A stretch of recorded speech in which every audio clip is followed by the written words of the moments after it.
Hello friends, welcome back to quick learn റഫി. ഒട്ടും അറിയാത്തവർക്ക് വേണ്ടി വീണ്ടും ഒരു ഇംഗ്ലീഷ് സ്പെല്ലിംഗ് ക്ലാസ്സുമായിട്ടാണ് ഞാൻ വന്നിരിക്കുന്നത്. വളരെ ബേസിക് ആയിട്ടുള്ള കാര്യങ്ങളാണ് ഈ ഇംഗ്ലീഷ് സ്പെല്ലിംഗ് ക്ലാസ്സിലൂടെ നമ്മൾ പഠിപ്പിച്ചു തരാൻ പോകുന്നത്.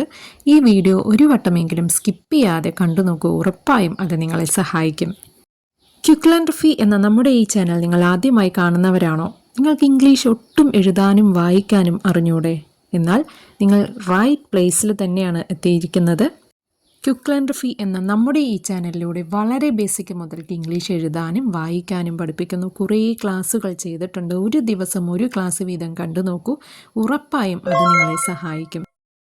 വളരെ സന്തോഷപൂർവ്വം ഒരു കാര്യം പറഞ്ഞോട്ടെ, നമ്മുടെ സബ്സ്ക്രൈബേഴ്സിൻ്റെ എണ്ണം 2.5 ലക്ഷം കടന്നിരിക്കുകയാണ്. 2.5 ലക്ഷം എന്ന് പറയുന്നത് വെറും ഒരു നമ്പറായിട്ട് തോന്നിയേക്കാം, പക്ഷേ എനിക്കിത് എൻ്റെ വീഡിയോസ് കാണുന്ന 2.5 ലക്ഷം വ്യക്തികളാണ്. എൻ്റെ ചാനൽ സബ്സ്ക്രൈബ് ചെയ്യുകയും വീഡിയോസ് കാണുകയും ലൈക്കും ഷെയറും ഒക്കെ ചെയ്യുന്ന എൻ്റെ എല്ലാ പ്രിയപ്പെട്ട സുഹൃത്തുക്കൾക്കും ഒരുപാട് നന്ദി. ഇനിയും സപ്പോർട്ട് ചെയ്യുമെന്ന് പ്രതീക്ഷിക്കുന്നു. ഒട്ടും ഇംഗ്ലീഷ് എഴുതാനും വായിക്കാനും അറിയാത്തവർക്ക് വേണ്ടി നമ്മൾ ബേസിക് ഇംഗ്ലീഷാണ് ഈ ചാനലിലൂടെ പഠിപ്പിച്ച് വരുന്നത്. നിങ്ങൾ ഇനിയും ഈ ചാനൽ സബ്സ്ക്രൈബ് ചെയ്തിട്ടില്ലെങ്കിൽ ഇപ്പോൾ തന്നെ ഒന്ന് സബ്സ്ക്രൈബ് ചെയ്തുകൊണ്ട് കൂടെയുള്ള ബെല്ലൈക്കണിൽ ഓൾ എന്ന ഓപ്ഷൻ കൂടി എനേബിൾ ചെയ്യുക. ഇനിയുള്ള ക്ലാസ്സുകൾ മിസ്സാവാതെ കാണുക. അതല്ല, ഒരു ടീച്ചറിൻ്റെ സഹായത്തോടു കൂടി സംശയങ്ങൾ ചോദിച്ച് ഇംഗ്ലീഷ് എഴുതാനും വായിക്കാനും പഠിക്കാൻ ആഗ്രഹിക്കുന്ന ഒരാളാണെങ്കിൽ അതും സാധ്യമാണ്. ഓൺലൈനിലൂടെ ഞാൻ പഠിപ്പിച്ചു കൊടുക്കുന്നുണ്ട്. ചേരാൻ താല്പര്യമുള്ളവർ ഈ നമ്പറുമായി ബന്ധപ്പെടുക. 8891788778. ഓക്കെ, നമുക്ക് ക്ലാസ്സിലോട്ട് പോകാം.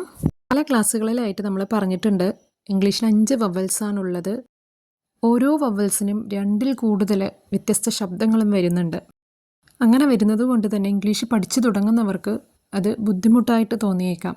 പക്ഷേ നിങ്ങൾ സ്ഥിരമായിട്ട് കണ്ടിന്യൂസ് ആയിട്ട് പ്രാക്ടീസ് ചെയ്യുകയാണെന്നുണ്ടെങ്കിൽ പഠിച്ചെടുക്കാവുന്നതേ ഉള്ളൂ.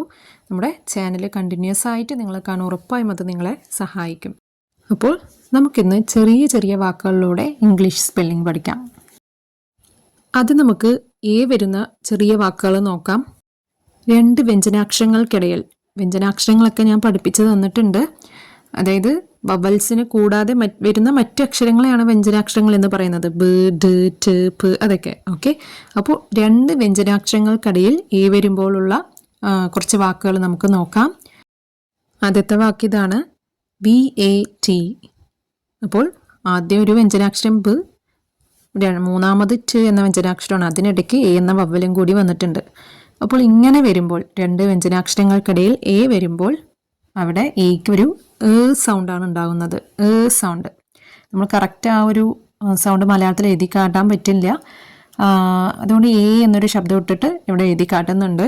അപ്പോൾ ഇത് വായിക്കുന്നത് ബാറ്റ് എന്നാണ്. ബാറ്റ്. അപ്പോൾ നമ്മളിപ്പോൾ ഇവിടെ എഴുതി കാണിക്കുന്നത് ബാറ്റാണ്, പക്ഷെ ശരിക്കും ഇത് ഉച്ചരിക്കുന്നത് ബാറ്റ്. ബാറ്റ്. അപ്പോൾ ഒരു സൗണ്ടാണ് ഇവിടെ ഉണ്ടാകുന്നത്. അടുത്ത വാക്ക് നോക്കൂ, CAT. CAT. അപ്പോൾ ഈ വാക്ക് വായിക്കുന്ന ഈസി അല്ലേ? കാറ്റ്. കാറ്റ്. അപ്പോൾ 2 വ്യഞ്ജനാക്ഷരങ്ങൾക്കിടയിൽ വരുമ്പോൾ അവിടെ എക്കൊരു സൗണ്ടാണ് ഉണ്ടാകുന്നത്. ഇതുപോലത്തെ കുറച്ച് വാക്കുകൾ കൂടി നോക്കാം. HAT. HAT. Hat. Hat. Hat എന്ന് വെച്ചാൽ തൊപ്പി. MAT. MAT. മാറ്റ്. മാറ്റ് എന്ന് വെച്ചാൽ പായ. അടുത്ത വാക്ക് നോക്കൂ, RAT. RAT. റാറ്റ്. റാറ്റ് എന്ന് വെച്ചാൽ എലി. SAT. SAT. സാറ്റ്. സാറ്റ് എന്ന് വെച്ചാൽ ഇരുന്നു. അപ്പോൾ ഈ വാക്കുകൾ വായിക്കൂ, bat, cat, hat, mat, rat and sat. ഈ വാക്കുകളിലൊക്കെ പൊതുവായി കാണാൻ പറ്റുന്നത് മൂന്നാമത്തെ വ്യഞ്ജനാക്ഷരം എന്ന് പറയുന്നത് T ആണ്. ഇനി മൂന്നാമത്, അതായത് ഇത്തരം വാക്കുകളിൽ മൂന്നാമത്തെ വ്യഞ്ജനാക്ഷരം N വരുന്ന കുറച്ച് വാക്കുകൾ കൂടി നമുക്ക് നോക്കാം. BAN. Ban. BAN. Ban. Ban എന്ന് വെച്ചാൽ നിരോധിക്കുക. അടുത്ത വാക്ക് നോക്കൂ, CAN. CAN. ഇതെങ്ങനെയാണ് വായിക്കുക? ക്യാൻ. ക്യാൻ. ക്യാൻ എന്ന് വെച്ചാൽ കഴിയുക. ഓക്കെ, അടുത്ത വാക്ക് നോക്കാം, PAN. PAN. പാൻ. പാൻ. ഈ വാക്ക് നോക്കൂ, RAN, RAN. ഇതെങ്ങനെയാണ് വായിക്കുക? റാൻ. റാൻ എന്ന് വെച്ചാൽ ഓടി. അടുത്ത ഈ വാക്ക് നോക്കൂ. TAN, TAN, tan. ടാൻ എന്ന് വെച്ചാൽ സൂര്യപ്രകാശമേറ്റ് ചർമ്മത്തിനുണ്ടാകുന്ന തവിട്ട് നിറം. ഇതേപോലെ മൂന്നാമത് D വരുന്ന കുറച്ച് വാക്കുകൾ കൂടി നോക്കാം. BAD, BAD, bad. ബാഡ് എന്ന് വെച്ചാൽ മോശമായ. MAD, mad. MAD, mad. Mad എന്ന് വെച്ചാൽ ഭ്രാന്തുള്ള. SAD, sad. SAD, sad. Sad എന്ന് വെച്ചാൽ സങ്കടമുള്ള. അപ്പോൾ രണ്ട് വ്യഞ്ജനാക്ഷരങ്ങൾക്കിടയിൽ എ വരുമ്പോൾ അവിടെ ഏക്കൊരു സൗണ്ടാണ് ഉണ്ടാകുന്നത്. അപ്പോൾ നമ്മളിപ്പോൾ നോക്കിയ വാക്കുകൾ ഏതൊക്കെയായിരുന്നു?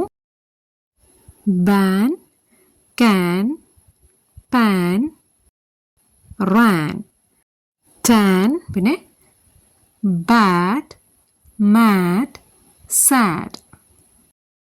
ഇനി നമുക്ക് 4 അക്ഷരം വരുന്ന വാക്കുകളുടെ സ്പെല്ലിംഗ് നോക്കാം. അതായത് നേരത്തെ കണ്ട അതേ സ്പെല്ലിംഗ് പാറ്റേൺ ആണ്, പക്ഷെ ഈ കൂടെ ഉണ്ടാവും. അത്തരം ചില വാക്കുകൾ നോക്കിയാലോ? നോക്കൂ. FAT, ഇതെങ്ങനെയാണ് വായിക്കുക? ഫാറ്റ് എന്ന് വായിക്കും അല്ലേ? ഫാറ്റ് എന്ന് വെച്ചാൽ തടിയുള്ള അല്ലെങ്കിൽ കൊഴുപ്പുള്ള എന്നൊക്കെയാണ് അർത്ഥം വരുന്നത്. അപ്പോൾ ഇതിൻ്റെ കൂടെ, ഈ വാക്കിൻ്റെ കൂടെ ലാസ്റ്റ് ഈ വരുമ്പോഴോ അതിൻ്റെ ഉച്ചാരണവും മാറും, അർത്ഥവും മാറും. അപ്പോൾ ഇതിങ്ങനെയാണ് വായിക്കുക. FATE. ആദ്യത്തെ വ്യഞ്ജനാക്ഷരത്തിൻ്റെ കൂടെ എയും രണ്ടാമത്തെ വ്യഞ്ജനാക്ഷരമായ ടീയുടെ കൂടെ ഇയുമാണ് വന്നിരിക്കുന്നത്. അപ്പോൾ ഇവിടെ ഒരു എയും ഇയും ഇങ്ങനെ മനസ്സിലാക്കിയാൽ മതി. എയും ഇയും, എ ഇ എ എ എന്നൊരു ഉച്ചാരണം നമുക്ക് എഫിന് കൊടുക്കണം. ഓക്കെ. ടീക്ക് പിന്നെ പ്രത്യേകിച്ചൊരു സൗണ്ട് കൊടുക്കേണ്ടതില്ല. അതായത് ഫെയ്റ്റ് എന്നാണ് ഇത് വായിക്കേണ്ടത്. ഫെയ്റ്റ്.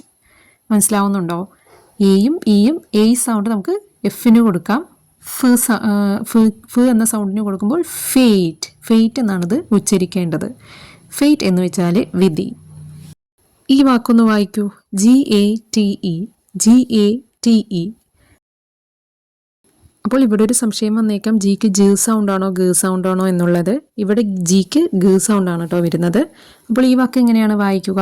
നേരത്തെ കണ്ട പോലെ എയും ഇയും വന്നിട്ടുണ്ട് അല്ലേ? ആദ്യത്തെ വ്യഞ്ജനാക്ഷരത്തിൻ്റെ കൂടെ എയും രണ്ടാമത്തെ വ്യഞ്ജനാക്ഷരത്തിൻ്റെ കൂടെ ഇയുമാണ് വന്നിട്ടുള്ളത്. അപ്പോൾ എ ഇ സൗണ്ട് ഏതിന് കൊടുക്കാം? ഗ എന്ന സൗണ്ടിന് കൊടുത്താൽ ഗേറ്റ് എന്നാണിത് വായിക്കേണ്ടത്. ഗേറ്റ്. എങ്കിൽ ഈ വാക്ക് നിങ്ങൾ വായിക്കും. ഇതെങ്ങനെയാണ് വായിക്കാമെന്ന് പറയൂ. HATE, HATE ഈസല്ലേ? ഹെയ്റ്റ്. ഹെയ്റ്റ് എന്ന് വെച്ചാൽ വെറുപ്പുള്ള. അതേപോലെ നമ്മൾ സാധാരണ പറയുന്ന 2 വാക്കുകൾ കൂടി ഉണ്ട്. DATE, DATE, date. ഡേറ്റ് എന്ന് വെച്ചാൽ തീയതി. LATE, LATE, late. ലേറ്റ് എന്ന് വെച്ചാൽ വൈകുക. നമ്മളിന്ന് ഈ ക്ലാസ്സിലൂടെ 2 തരം സ്പെല്ലിംഗ് പാറ്റേൺ ആണ് നോക്കിയത്. 2 വ്യഞ്ജനാക്ഷരങ്ങൾക്കിടയിൽ എ വരുമ്പോൾ ഉള്ളതാണ് ആദ്യത്തെ സ്പെല്ലിംഗ് പാറ്റേൺ. രണ്ടാമത്തേത് 2 വ്യഞ്ജനാക്ഷരങ്ങൾക്കിടയിൽ എയും ലാസ്റ്റ് ഇയും, അതായത് ആദ്യത്തെ വ്യഞ്ജനാക്ഷരത്തിൻ്റെ കൂടെ എയും രണ്ടാമത്തെ വ്യഞ്ജനാക്ഷരത്തിൻ്റെ കൂടെ ഇയും വരുന്ന 4 അക്ഷരങ്ങൾ വരുന്ന ഒരു സ്പെല്ലിംഗ് പാറ്റേൺ ആണ് രണ്ടാമത് നോക്കിയത്. അതിനപ്പോൾ ഒരു എ സൗണ്ടാണ് മെയിനായിട്ട് ആദ്യത്തെ വ്യഞ്ജനാക്ഷരത്തിന് ഉണ്ടാകുന്നത്. രണ്ടാമത്തെ വ്യഞ്ജനാക്ഷരത്തിന് പ്രത്യേകിച്ചൊരു ഉച്ചാരണം ഉണ്ടാകുന്നുമില്ല. അപ്പോൾ ഈ 2 സ്പെല്ലിംഗ് പാറ്റേൺ നിങ്ങൾക്ക് മനസ്സിലായെന്ന് പ്രതീക്ഷിക്കുന്നു. അപ്പോൾ എങ്ങനെയെങ്കിലും ഈ ക്ലാസ് നിങ്ങൾക്ക് ഉപകരിച്ചിട്ടുണ്ടെങ്കിൽ ഒന്ന് മടിക്കാതെ ലൈക്ക് ചെയ്യൂ. പിന്നെ ഇനിയും ഈ ചാനൽ നിങ്ങൾ സബ്സ്ക്രൈബ് ചെയ്തില്ലെങ്കിൽ ഒന്ന് സബ്സ്ക്രൈബ് ചെയ്ത് സപ്പോർട്ട് ചെയ്യൂ. ക്ലാസ്സിൽ ചേരാൻ താല്പര്യമുള്ളവർ വിളിക്കൂ. 8891777778. അപ്പോൾ ഇതുപോലുള്ള കൂടുതൽ ക്ലാസ്സുകൾ വരുന്നതായിരിക്കും. അപ്പോൾ കീപ് വാച്ചിങ്. Thank you.